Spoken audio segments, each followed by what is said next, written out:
They were going to execute her in exactly 6 minutes. Not for a crime. Not for rebellion. But because she was born wrong, according to alien law. Eli Carter stood at the edge of the execution plaza, fists clenched, heart pounding so loud he was sure the aliens could hear it. Towers of cold silver metal surrounded the square, glowing with foreign symbols that pulsed like a living heartbeat. Thousands of non-human eyes watched in silence. At the center of it all stood his little sister, Lena Carter, 12 years old. Knees shaking, hands bound in glowing restraints. And the blade above her head was already warming up. No human had ever stopped an execution on Karen Prime. No human had ever survived trying. Eli swallowed hard and stepped forward anyway. Karen Prime was not a place where humans were welcome. It was a law world, controlled by the Varelian Concord, an ancient alien alliance that valued order above life itself. Humans were tolerated only because they were useful. Builders. Engineers. Problem solvers. Eli had come here for work. Fixing atmospheric regulators. Keeping alien cities alive. He never expected the Concord would notice his family. They noticed Lena. The Varelians believed in something called the resonant mind. Every intelligent species, according to them, shared a mental harmony, a frequency that linked individuals to society. Lena didn't resonate. Their scanners called her a null echo. To humans, that meant nothing. To the Concord, it meant she was a threat. So they scheduled her execution. Public. Final. Educational. Eli had argued. Begged. Filed appeals using every legal loophole he knew. He showed them human medical science, neurological data, proof that Lena was harmless. The judges listened politely. Then they sentenced her anyway. A tall Varelian magistrate raised one long, jointed arm. The execution device hummed louder, casting sharp blue light across Lena's terrified face. She searched the crowd until she found her brother. Eli, she whispered. That broke something inside him. He pushed past the barrier. Alien guards reacted instantly, weapons rising, energy fields flaring. Gasps rippled through the crowd. Humans were not allowed beyond the line. Not ever. I invoke Emergency Clause 7, Eli shouted, his voice cracking but loud. Right of technical intervention. The magistrate turned slowly. Denied. The subject is condemned. Eli's hand shook, but not with fear. With anger. Your execution platform is unstable, he said. The harmonic field is interfering with the city's gravity lattice. You activate that blade, and you risk a cascade failure. That got their attention. Murmurs spread among the Varelians. Data streams flickered across the magistrate's eyes. You lie, the magistrate said. I don't, Eli replied. I built half the systems in this district. Your engineers ignored my warnings 6 months ago. I can prove it. Silence. The execution timer froze at 30 seconds. The magistrate hesitated. Varelians hated uncertainty. They loved law, but they loved survival more. 3 minutes, the magistrate said. You will demonstrate. Eli moved fast. Faster than he ever had in his life. He dropped to his knees, pulling a small tool from his belt. Just a modified scanner. Nothing special. Nothing illegal. But humans were good at using simple things in dangerous ways.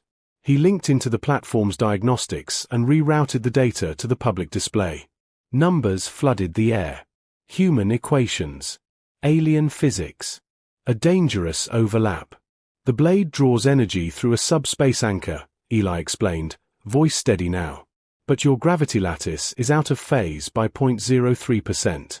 It's small. But small things kill cities. The platform began to vibrate. Guards shifted uneasily. Deactivate the execution, Eli said. Or your capital loses power in 12 minutes. The magistrate stared at the data. Then raised his arm. Execution suspended, he announced. The crowd erupted. Confusion. Shock. Anger. Lena collapsed to her knees, sobbing. Eli rushed forward, catching her as the restraints released. He did it. A human had stopped an alien execution. But as Eli held his sister, relief washed over him far too quickly. Because he felt it then. The shift. Somewhere far above the city, something ancient noticed what had happened. Across the stars, a contract activated. That night, in orbit around Karen Prime, a single ship uncloaked. No lights. No transponder. No mercy. Inside, a figure adjusted a mask of black crystal and reviewed the target file. Species: human. Name: Eli Carter. Crime: disruption of Concord law. Resolution: permanent. The assassin looked at the image of a human holding a trembling child. And smiled. Far below, Eli tucked Lena into a transport shuttle, unaware that the universe had just marked him for death. And that humanity's defiance had finally been noticed. The first thing Eli Carter noticed was the silence. Not the peaceful kind. The wrong kind. Karen Prime was never quiet. Even at night, the city hummed with energy, hover traffic, alien voices, the constant vibration of machines keeping the planet breathable. But as Eli guided the transport shuttle through the lower atmosphere, that familiar background noise felt muted, like the world was holding its breath. Lena slept beside him, curled into the seat, her face pale but calm for the first time all day. Eli adjusted the blanket over her shoulders and forced himself to breathe. They were alive. That had to count for something. The shuttle docked at a private hangar on the city's edge. Eli had paid extra credits for anonymity. No official logs. No Concord oversight. Humans learned fast on alien worlds. As the hatch opened, a cold wind swept in. Eli's skin prickled. He didn't like this place. The hangar lights flickered. Once. Twice. Eli froze. Years ago, back on Earth, he had served as a combat engineer. Not frontline infantry, but close enough to learn one truth that never left him. When lights flicker at the wrong moment, someone is about to die. He reached for Lena. That was when the air behind him folded inward. No sound. No warning. Just absence. The assassin stepped out of nothing. It was tall and thin, wrapped in layered black armor that absorbed light instead of reflecting it. Its mask was smooth, faceless, carved from dark crystal that seemed to drink the glow from the hangar lamps. Symbols crawled across its surface like living scars. Lena gasped. Eli moved without thinking. He shoved her behind him and spread his arms wide, like that could stop death itself. "Run," he said softly. "When I say." The assassin tilted its head. "Eli Carter," it said. Its voice was calm. Almost polite. "Human engineer. Disruptor of Concord law." Eli's mouth went dry. "Let her go." "The child is irrelevant," the assassin replied. "You are the target." That was when Eli understood something terrifying. This wasn't a soldier. This wasn't law enforcement. This was a professional. The assassin took one step forward. The air seemed to tighten around it. Eli's mind raced. He had no weapon. No armor. No backup. Just tools and stubbornness. Human specialties. "You kill me," Eli said, stalling, "and the Concord loses its best human engineer on this planet." The assassin paused. Replacement probability. Acceptable. "Yeah," Eli said. "But replacement delay. Catastrophic." He reached slowly into his tool belt and pulled out a small metal device. The assassin did not stop him. That scared Eli more than anything else. "This hangar," Eli continued, "runs on a hybrid grid. Human tech patched into alien infrastructure. I designed it." "That is known," the assassin said. "Then you know this," Eli said, and slammed the device onto the floor. The lights exploded. Not outward, inward. Gravity twisted. The hangar floor buckled like water. The air screamed as energy feedback surged through every system at once. Eli grabbed Lena and dove behind a cargo crate as the assassin was thrown backward, armor sparking violently. The assassin recovered instantly, landing on its feet with inhuman grace. "Impressive," it said. Eli didn't answer. He was already moving. He triggered emergency maglocks, sealing the hangar doors, then rerouted power manually. Sparks rained from the ceiling. Alarms howled in alien frequencies that hurt to hear. "Lena!" Eli shouted. "Now!" She ran. Small legs. Fast heart. Human fear turned into human speed. The assassin lunged. Eli intercepted it with a metal pole, slamming it into the assassin's chest. The blow would have shattered a human rib cage. The assassin barely moved. It grabbed the pole and twisted. Eli felt his shoulder dislocate as he was thrown across the hangar like a rag doll. Pain exploded through him. The assassin approached slowly. "Your actions today have changed interspecies risk calculations," it said. "Human unpredictability has increased." Eli coughed, blood on his lips. "You're welcome." The assassin raised its arm. A blade of dark energy formed, humming softly. Then the hangar wall detonated. A human cargo truck smashed through in a storm of debris and fire, slamming directly into the assassin. The impact sent the alien crashing through the far wall and out into the night sky beyond the hangar. The truck skidded to a halt. The driver's door flew open. A woman jumped out, human, scarred, eyes sharp as broken glass. "Move!" she yelled. Eli didn't argue. He grabbed Lena and ran. They piled into the truck as explosions rippled behind them. The woman hit the accelerator, and the vehicle tore down the service road at insane speed. "Who are you?" Eli gasped. "Name's Mara Vance," she said. "Former intelligence. Current pain in the Concorde's ass."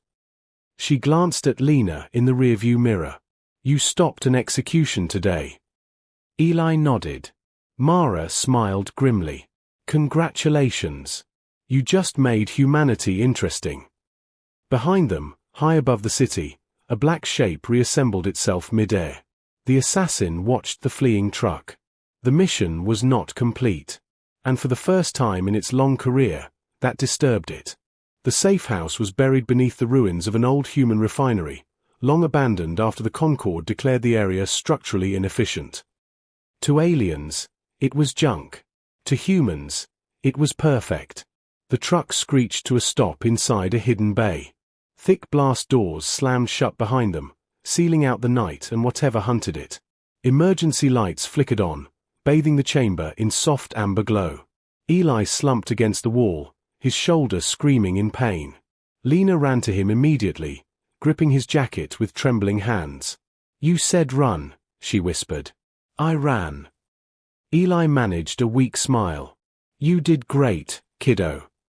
Mara was already moving, checking sensors, sealing secondary entrances, muttering to herself. "Assassin-class shadow unit," she said. "That's new. Concorde doesn't send those unless someone really scares them."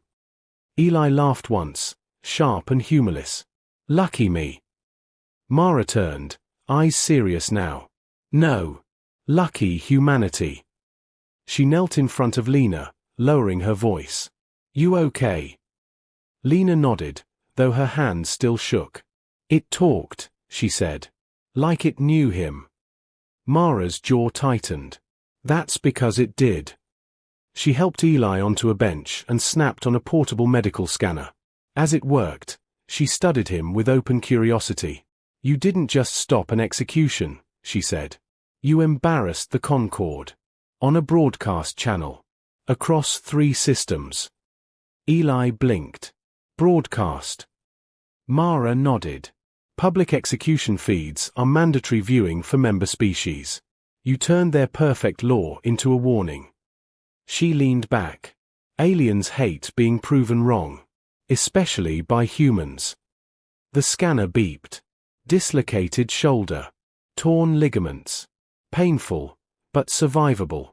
While Mara worked on his arm, Eli asked the question that had been clawing at his mind. Why did they want Lena dead so badly? Mara hesitated. "Because she's proof," she said. "Of what?" "That their universe model is incomplete." Eli frowned. "You're going to have to explain that." Mara finished setting his shoulder. Eli screamed. Lena flinched. Sorry, Mara said, not sounding sorry at all. Okay. Simple version.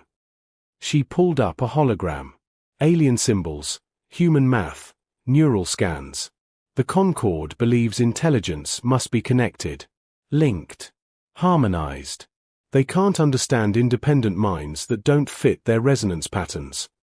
She pointed at Lena's scan. Your sister's brain operates differently. Not broken. Just unique.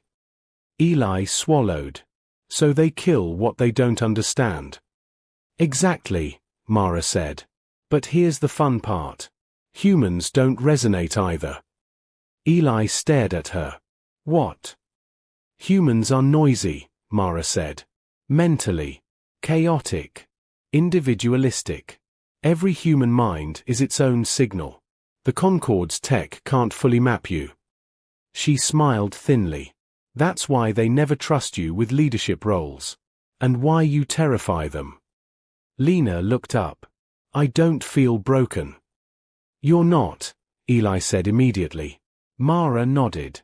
You're rare. And that makes you dangerous, to people who think control is the same as order. An alarm chirped softly. Motion detected. Mara's smile vanished. They found us faster than I hoped. Eli pushed himself upright. The assassin. No, Mara said. Worse. She switched the feed. Concord ships filled the sky above the ruins. Law enforcement vessels. Drones. Enforcers. A citywide lockdown broadcast echoed through the air. By order of the Varelian Concord, all humans are to remain in place. The following individual is declared a Class 7 disruptor. Eli's face appeared in the sky, harboring a null echo and collaborating with anti-Concord elements. Lena shrank back. Mara exhaled slowly. They're done pretending. Eli's hands curled into fists. Then we stop running. Mara studied him. You're hurt. Outgunned.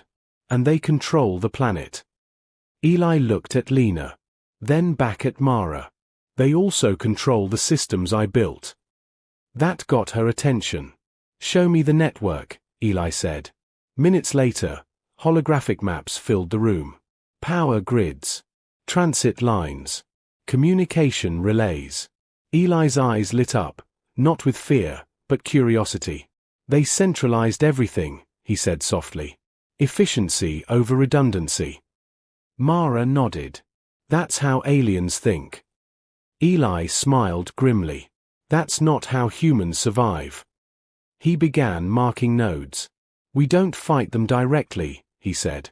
We confuse them. Delay them. Make their own systems lie to them. Mara crossed her arms. You can do that. Eli glanced at her. I already did. Today. Lena watched, silent, absorbing everything. What do you need? Mara asked. Time, Eli said. And people. Mara tapped her comm. You're about to get both. Across the city, hidden human channels lit up. Engineers. Pilots. Medics. Dock workers. Humans who had learned to live quietly. Attention, Mara broadcast. This is Mara Vance. If you're human on Karen Prime, you've been marked already. Doesn't matter if you hide.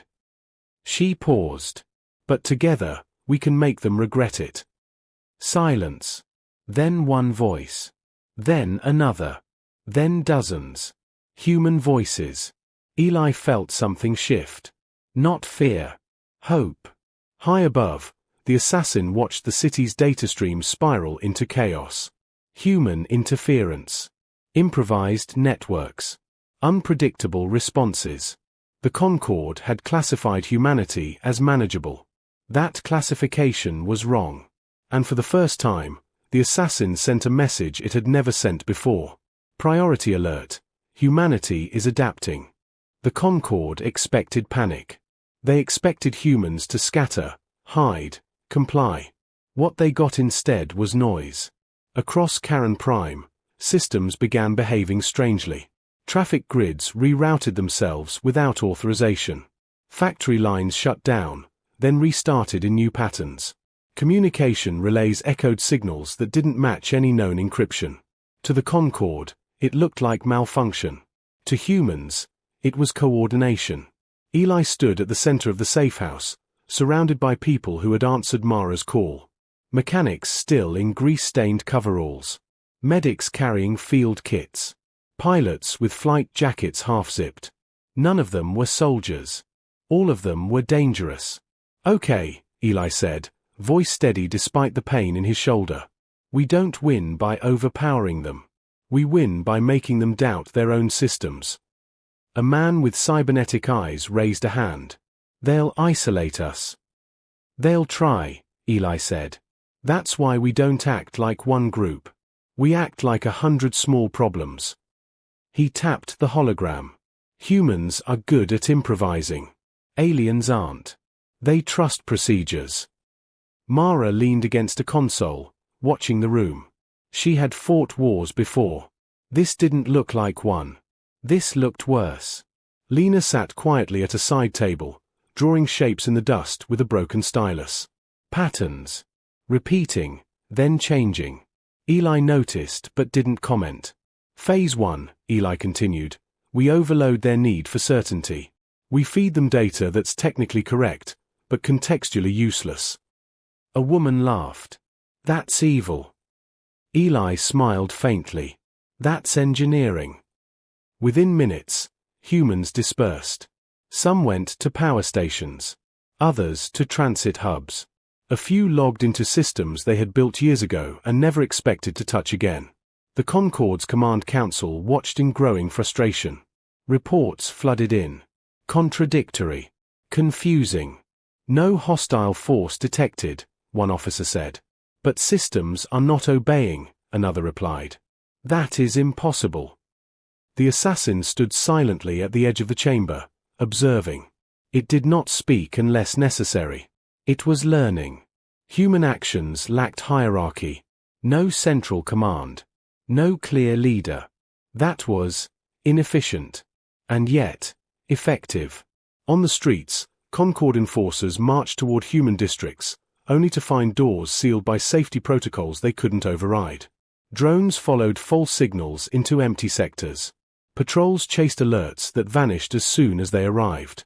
The city was fighting back without firing a single shot. Eli monitored the flow, fingers flying across interfaces. Sweat dripped down his neck. "They're adapting," Mara warned. "They always do," Eli said. "That's why Phase 2 matters." He keyed in a command. Across the city, public displays flickered to life. Not warnings. Not propaganda. Human stories. Images of humans working. Fixing. Healing. Building alien cities. Saving alien lives during disasters that Concorde law had failed to predict. A calm human voice spoke in dozens of languages. "Humans do not break your laws. We reveal their limits." The broadcast spread faster than the Concorde could stop it. Alien civilians watched. Some in confusion. Some in fear. Some in curiosity. The Concorde had always controlled the narrative. Humans just rewrote it. In the safe house, Lena looked up. "They're listening," she said softly. Eli froze. "What?" "They're listening," she repeated. "Not the soldiers. The others." Mara frowned. "How would you know?" Lena hesitated, then pointed to her head. "I don't hear the resonance like they do. But I notice things. Patterns. When attention changes." Eli felt a chill. The Concorde had called her broken. She wasn't broken. She was different in a way they couldn't measure. An alarm blared. "Assassin class unit inbound," Mara said, reading the feed. "Fast." The lights dimmed. The temperature dropped. The assassin entered without force, stepping through a wall of shadow like it didn't exist. People froze. Eli stepped forward. "Stop," he said. The assassin's mask tilted. "You have escalated beyond acceptable parameters." "Good," Eli replied. "That means you're paying attention." "You will surrender," the assassin said. The child will be reclaimed. This conflict will end. No, Eli said calmly. It won't. Lena stepped beside him. The assassin looked at her. Something paused. You are a null echo, it said. Lena shook her head. I'm not nothing. The assassin raised its weapon. And then the city changed. Power surged, not as a weapon, but as a message. Systems synchronized in ways the Concord had never designed for. Human-made redundancies linked together, forming a parallel network beneath the official one. Eli spoke quietly. You see, you taught us how to survive under your rules. We just learned how to survive without them. The assassin calculated. Probabilities shifted. Outcomes blurred. For the first time, its certainty fractured. Above Karen Prime, alien observers began to question the orders they'd always followed. Because the humans weren't attacking. They were teaching. And that was far more dangerous. The Concord had never faced this problem before. They had fought wars. They had crushed rebellions. They had erased entire cultures with quiet efficiency.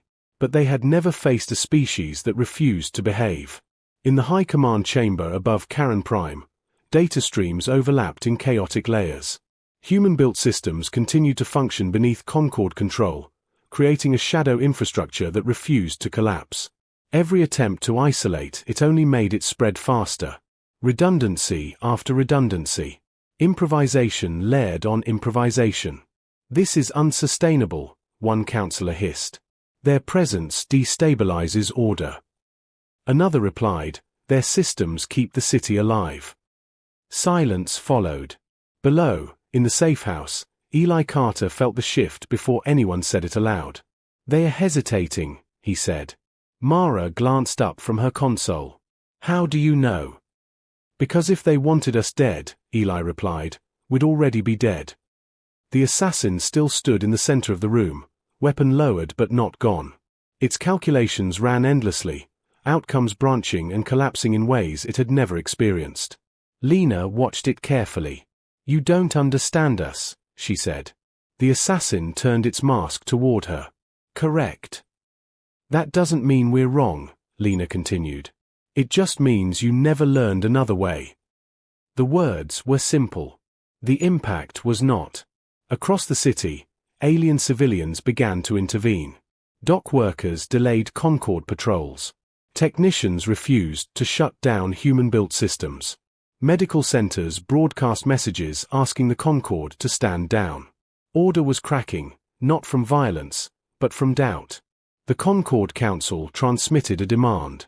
All human representatives are to present themselves for judgment. Eli exhaled slowly. They want to reassert control, Mara said. One final move. Eli nodded. Then we make ours. He turned to the room. Humans met his gaze. Not soldiers. Not heroes. Just people who refused to disappear. We don't threaten them, Eli said. We show them something they can't erase. Within minutes, a single transmission was prepared. It wasn't a weapon. It was a map. Human neural diversity. Independent cognition models. Adaptive problem-solving simulations. Proof that humanity's strength came from chaos, not harmony. The transmission ended with one sentence, translated into every Concord language. We are not broken. We are different, and we are here to stay. The assassin received the data, and froze. Its core logic re-evaluated centuries of assumptions in seconds. Humanity was not an anomaly to be corrected. Humanity was a variable the universe had been missing. The assassin lowered its weapon fully. Mission status, it transmitted. Invalid. The Concord Council erupted. You will complete your directive.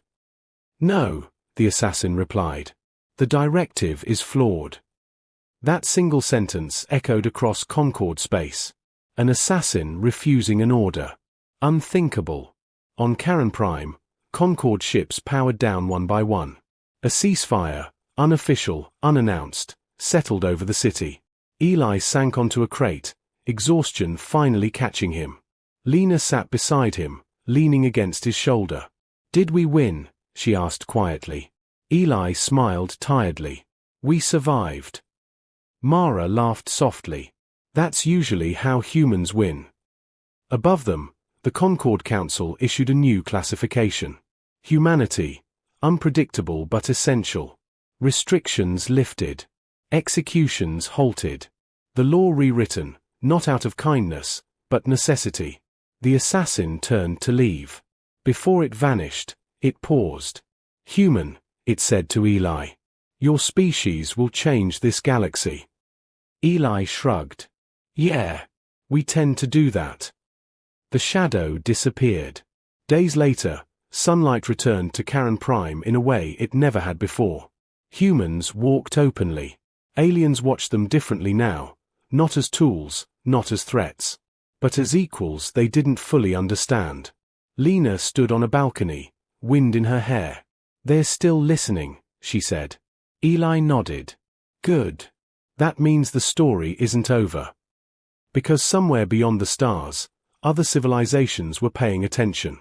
And they were starting to ask the same dangerous question. What happens when humans refuse to be silent?